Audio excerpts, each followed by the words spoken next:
Hey Gemini, welcome to High Vibe. My name is Nell Nicole, and I will be your astrologer slash tarot reader for the day.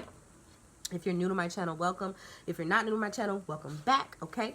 So I'm gonna do things a little bit differently today than what I normally do. I'm using my Angel Tarot deck by Doreen Virtue, and then for advice cards, we're just gonna pull one from the Life Purpose deck from Doreen Virtue. I find that it's very effective for the purposes that I'm going to be using it for today in this reading.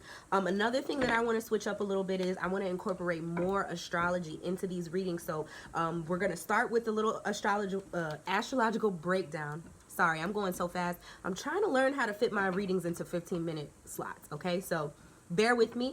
As always, if you would like a personal reading with me, tarot or astrology, you can find the descriptions for those and book for that on nellnicole.com. That website will be below in the description box. Without further ado, let's go ahead and get started. So Gemini, I love my Geminis. I'm a Gemini rising. So first house for you guys, it's pretty solid. I mean, there's really not much going on there. Let's go ahead and see where your hot spots are in this chart. Second house, we got the North Node, so your money is a concern. You are really trying to come into your own as it pertains to how you acquire money, your value, your self-worth, who you see yourself as, and just like self-idealization, okay? So, or like self-realization is what I mean to say. Or self-actualization is really, I'm such a Gemini, bro. Self-actualization. Okay, it's that time for you. It's time for you to start doing the things that don't necessarily come naturally to you, but the things that you know you need to do as it pertains to your self-care, your self-worth, your affirmations, you know, managing your finances, just doing the healthy thing for your bank account, okay? And making healthy investments for your livelihood and for your life, the things that are going to make you feel valuable, or like treat yourself like you are an asset, because you damn sure are. Okay, so second house, and it's in Cancer, so it's gonna feel a little bit emotional. You might have to unwork some things that you might have learned from mother figures, or just relearning how to nurture yourself, relearning how to nurture your finances and the way that you actually go about acquiring, the things that you need to take care of yourself, whether that's relationships, whether that is money, whether that is understanding how to, stock up your pantry at the house, and like keeping groceries in the crib, or whatever it might be for you, as far as the things that human beings need to stay alive. Okay, because second house is Taurus. Second house is all about what we have. All right, so it's about nurturing the things that you own and taking ownership over yourself and the things that you have. Okay, let me unplug this device. Sorry, guys.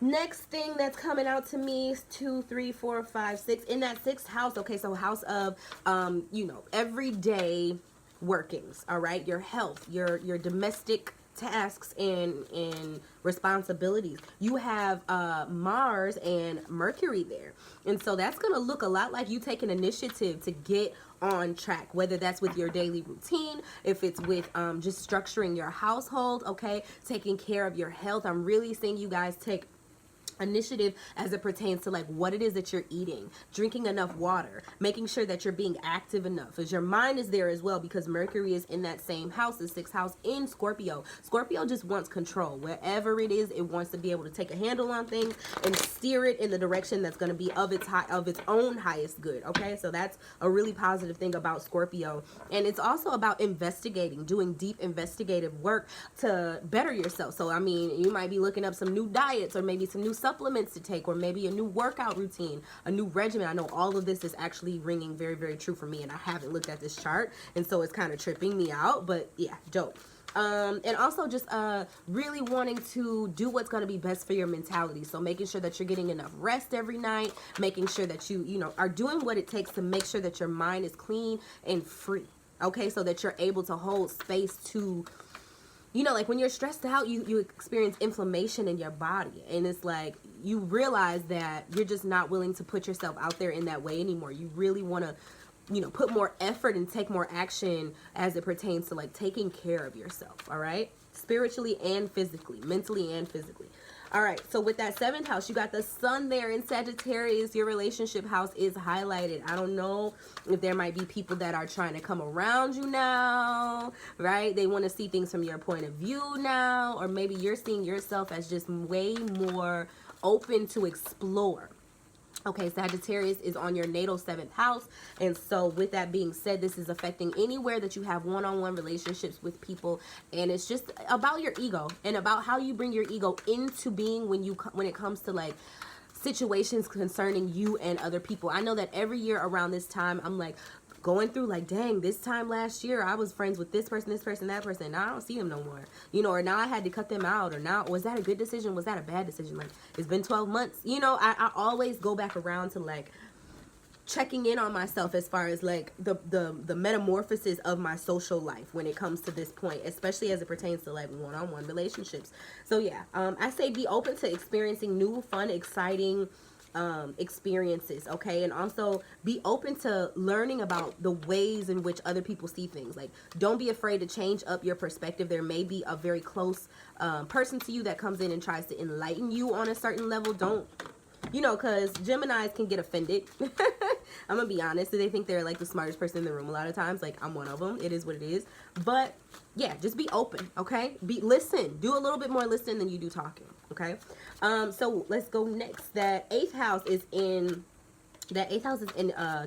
Capricorn, and so there's a lot going on within like the situations where there's relationships with people, but these relationships are intertwined. These are your people, you know, or people that you have karmic relationships with, karmic you know, lifetimes with, blood ties. I don't know what the hell y'all want to call it. Y'all know what I'm talking about. Okay, so you got Jupiter, Venus, which are the two like kind of sweeter planets, and then you also have Saturn and Pluto. People are tripping about this Saturn-Pluto conjunction. I don't freaking know why. I'm not afraid. Like, it is what it is. We got to do the work whether we want to or not. Everybody has to go through it at some point. So we might as well just, I'm sorry, I'm clacking this, but we might as well just, you know, go through it. What is it? Grin and bear it and get through. It's like childbirth. Like, you can't, it's inevitable. You got to push that baby out. Okay. So, what people are afraid of is the karmic implications that come with these two heavy hitters sitting in the same spot. And especially because they're both in Capricorn. Capricorn takes no mercy. Okay. It will not give you mercy. It's like, hey, these are your lessons. These are your hangups. These are the things that you need to do.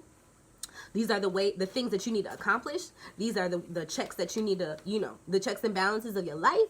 You either gonna get with it or you gonna not. Like, get right or get left, dog. You know, so people are afraid. But I think the only time you really should be afraid is if you're out here on some fuck shit. Like, if you know you're out here doing things to the best of your ability, you know what I mean? And you're really, you know, everybody has their struggles. Everybody has their flaws. If you're on earth, you are not perfect. So don't even trip. You know what I'm saying? It's just everybody got their little area and their little hang-ups, and we all got to heal. So if you're afraid of healing, if you're scared of healing, then yeah, be afraid. But if you're good and you're ready to go ahead and move forward and just go through those rings of fire, because you know that's your initiation, that's what you've got to do, don't even trip. Another thing is, so Saturn is our taskmaster, right? It's like the lesson bringer. Pluto is our karmic ancestral lineage and the generational, societal curses or, you know, conditionings. It's psychological. Pluto is. And so with these two things, it's just kind of like you got to surrender to your karma. Surrender to your destiny, okay? You were born into a certain family with you were born with a certain personality, a certain skill set, all these things. You can always strengthen your skill set. You can always learn new skills. You can always acquire a new family and undo karmic patterns that are toxic and not serving you, okay? So don't even trip. This everybody's cross to bear. All right, so especially with Venus being here, Venus is the planet that really talks about appreciation and love, right? It's about what we like and what we appreciate and what we value, okay? So with Venus being there and it's coming right up on Saturn first, it's going to allow us to see the silver linings, okay? I think that the key word here is gratitude, and especially as it pertains to you and how you are intertwined with others, right? And it's like, Saturn in the 8th house is a very complex placement. Excuse me, guys. I dropped some stuff. It's a complex placement because you're dealing with trauma that is not always your own. Sometimes it's other people's, okay? And it affects the trajectory of your life. And it just kind of is what it is. But please do not trip. You are, if anything, the Saturn and Capricorn folks are the ones who have all the strength to be able to get through what it is that they're going through, all right? So just take your lessons with a grain of salt and go through them, boys. It's like taking a math test. You better study. You know what I'm saying? Talk to your people about it and eat a good breakfast that morning and just go. Okay, you're going to get a score. It's going to be your score, and you can always get better as long as you try and put the effort in. And then you have Jupiter. So like when you do good, wherever Jupiter is, Jupiter blows things up. So if you got fucked up karma coming back to you, it's going to come back to you tenfold. All right. It's going to hit you like a ton of bricks. All right. And I don't say that to like be a fear monger, but it is what it is. If you've got positive karma coming back to you, if you're doing your best, if you're being appreciative, if you're being grateful, okay, if you have some dignity about yourself and you're going about life like, all right, I'm gonna put some points up on the board, Jupiter is going to bless you. You might not even see these blessings coming. In fact, you might have doubted yourself in the past, and now you're going to be like, oh my goodness, I can't believe that, you know, this situation with these people actually worked out. Excuse me, guys. I'm getting over a cold.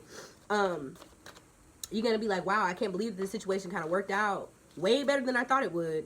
You know what I mean? And I was doing the work, but at the same time, I didn't know if the work was good enough. I was showing up, but at the same time, I felt like at any moment, if I didn't show up, I would be on the shopping block. And it's just like, no, you went above and beyond. Okay? And I say that because I know my Geminis. I know my Geminis. Lastly, we've got, let me see, that's 8, 9, 10. 10th house is some Neptune going on. So, I mean, and in your career, there could be some people that are seeing you with some rose-colored glasses, okay? They're like, wow, this person, it goes one of two ways. Either people are seeing you as this really ethereal, like, godlike, like, oh my goodness, this, how can I put it? Just a very sweet being, a very like almost too good to be true type of being where they really appreciate you, or they're looking at you and they're like, I don't understand. I don't see the appeal. I don't get it. Pay them no fucking mind. Has nothing to do with them. Has everything to do with you. Use that energy and that charm, okay, to go through your work day and to get what you need to do done. Now would be a great time to do like, I don't know what realm y'all work in, but like Christmas parties are happening, the magical spirit is coming in, okay? And so really just play into the fact that like people want to believe in something, okay? Give them something to believe in. I don't know if y'all understand what I'm talking about, but like with the ambiance, with your words, with your presence, be magnanimous, be very you know, just do your thing, Gemini. Y'all know how to do that thing that you do, especially in the workplace when you're trying to get somewhere, okay? Just zhuzh it up. Just like writing a resume. You want to put all the bells and whistles and choose a nice color and maybe include a picture, I don't know, but make it do what it do, okay? And then you guys also have, that's 10, 11, 11th house in Aries, okay? So the group is going to not, okay, so Chiron is here in the 11th house. 11th house is about groups. Chiron is the wounded healer. It's a space where we feel a little bit like a chip on our shoulder. So you might not be as eager to go into these Christmas parties as you maybe could be or would be at another time. But right now, don't let it show. Just get pretty, go in there, do your fucking thing, be the charmer that you are. Don't even fucking trip. There's gonna be some social anxiety, even maybe there might be some people there that are wishing, you know, on your downfall because they're jealous.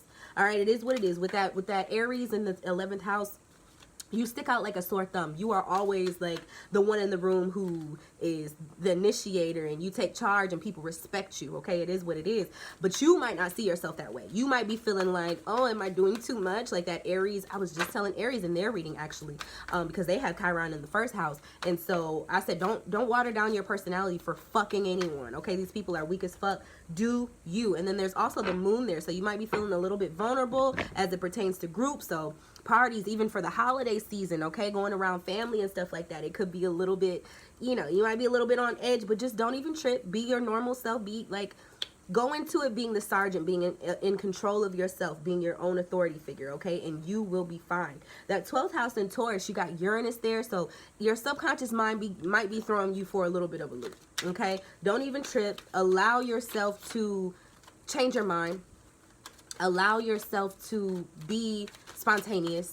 Allow your mind to take you for a trip. Allow your impulses to sort of lead the way, okay? But don't go into things without thought. It's not what I'm saying. What I'm saying is embrace this time of unexpected change. You never know what could come, and especially with Jupiter being right there in that 8th house, I mean, there could be swings of fortune or swings of, you know what I'm trying to say, good energy coming in for you, Gemini. So let's go ahead, get into your reading. Wow, that astrology reading was really, really long for you guys. All right, going back to the board. So first card that we have is the Wheel Archangel Michael, yes. And everybody, I'm going to have to take this card out the deck. Everybody has gotten the wheel. I don't know if it's something that's going on with us going into 2020.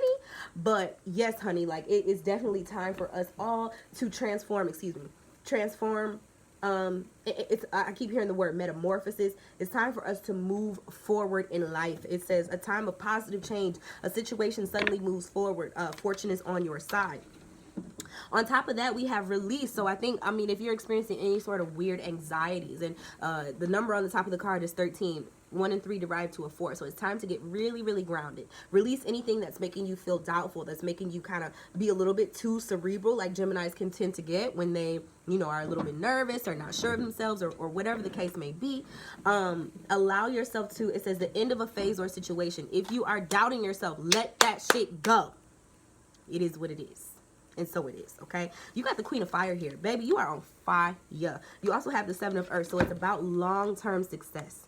Okay, it's about you really identifying with yourself, knowing who you are, being stable, being firm, understanding what you bring to the table, understanding that you are the orchestrator of all of this shit. You are the creator of your own world, okay? And nothing happens overnight, but at the same time, you have more than the ability to create your reality. And you are a boss-ass bitch, bitch, bitch, bitch, bitch, bitch. I'm sorry. It just is what it is, okay? Down below, whoa, life experience. So the Tower card, this card, life experience, is about things not necessarily working out the way that you thought they would. Sometimes things have to come down in order for them to go back up. The pendulum always swings, but allow whatever is falling away, whatever is shedding away, whatever has transpired in the past, it was supposed to happen that way. So don't even fucking trip. People be doing shit. People be mixing up, doing whatever they want. But sometimes, like, people go do their own ministry in life. You see what I'm saying? Their own little thing. And that's not to say that you have to completely write people off. But at the same time, things are going to happen. You know, situations are going to transpire that's going to make everybody sort of, like, go back into themselves and be like, okay, how did this happen? How did that happen? Why did this work out like this? What part did I play in this? What part did they play in this? What are my tendencies that might be a little bit more on negative end? Excuse me. One thing I really want to bring up, which is the perfect sign to do so, is the duality between narcissism and empathy. I think that this community is so wrapped up, and I have to end this reading really, really soon, but let me just let this out. This community is so wrapped up in those two, like, dynamics, or that one dynamic of, you know, the spectrum that they share, that I think it's crazy. We all have narcissistic tendencies, and we all are empathic. Okay? So when people are like, oh, he's a narcissist, she's a narcissist, you're probably the fucking narcissist, okay? Like, in your own little way. So own it. That is the best way to transmute that energy, is to own it. And I'm not saying that it is okay. What I am saying is acknowledge it and work through that shit. Know that you could be the villain in somebody else's story as well. Okay? So whatever falls, let it fall. If you can come back into union with certain people, certain organizations, certain, you know, levels of being, certain realms of reality, then let that be, because it's supposed to be. But learn your lessons. With Saturn and Pluto meeting up in the sky, I think that's why a lot of people are afraid, because they don't know, like, they think everything is so outside of themselves. Somebody tell me what the lesson is. How do I know what the lesson? How do I know if I've learned the lesson? I'm not sure. Go into yourself. What is the thing that you, where are your fuck ups? Okay. Ask your friends. What if you could change one thing about me? What would it be? If you could tell me one thing that you don't think that I realize that I do, or one negative thing about myself that I don't realize, what would it be? And trust those people and listen to those people and work on your fucking shit, okay? Page of Fire, you're going to be talking to people about your new ideas. You're wanting to engage. You're really wanting to be, you know, back to your good old fiery, communicative, very social self. It says news of an exciting new endeavor. Use your originality and integrity. That is that 11th house Aries. Do not be insecure about who you are and what you bring to the table. Even though it's just a page. It's not a king, queen. It's not even a knight. Okay? It's just a page. People are going to appreciate your rawness, okay? So, I mean, with discretion, but, like, be you, all right? Then you also have this 2 of water, which lets me know that people are going to see you. They're going to see into you. You're going to meet a lot of mirrors, and you might even be mirroring yourself. Like I said, notice your own narcissistic tendencies. Notice where your empathic tendencies can lead to you, can be negative as well. People are like, I'm an empath. That is not a completely positive thing to be. Empaths, some fucked up people, too, because they blame everybody else for everything that goes on in their life. How about that? Okay, and then you have strength. I talked about strength at the beginning of this reading. It says great inner strength, release harsh judgment on yourself. This is about you judging yourself, okay? Release yourself from these judgments. These two cards, release and strength, came up right next to each other as far as the mirror goes. Because right now, baby, the only person that needs to accept you is you, honey. Do you understand? All right. And then you also have the Emperor, which lets me know that Capricorn, everything happening in your Capricorn house, allow it to transform you into being more professional. Allow it to transform you into being more organized and more, you know, more of a thinker, more of a planner, okay? And let's see, the cards, whoa, wow, whoa, oh, I'm feeling, I don't know if y'all just felt that, but like, oh, I just felt this energy.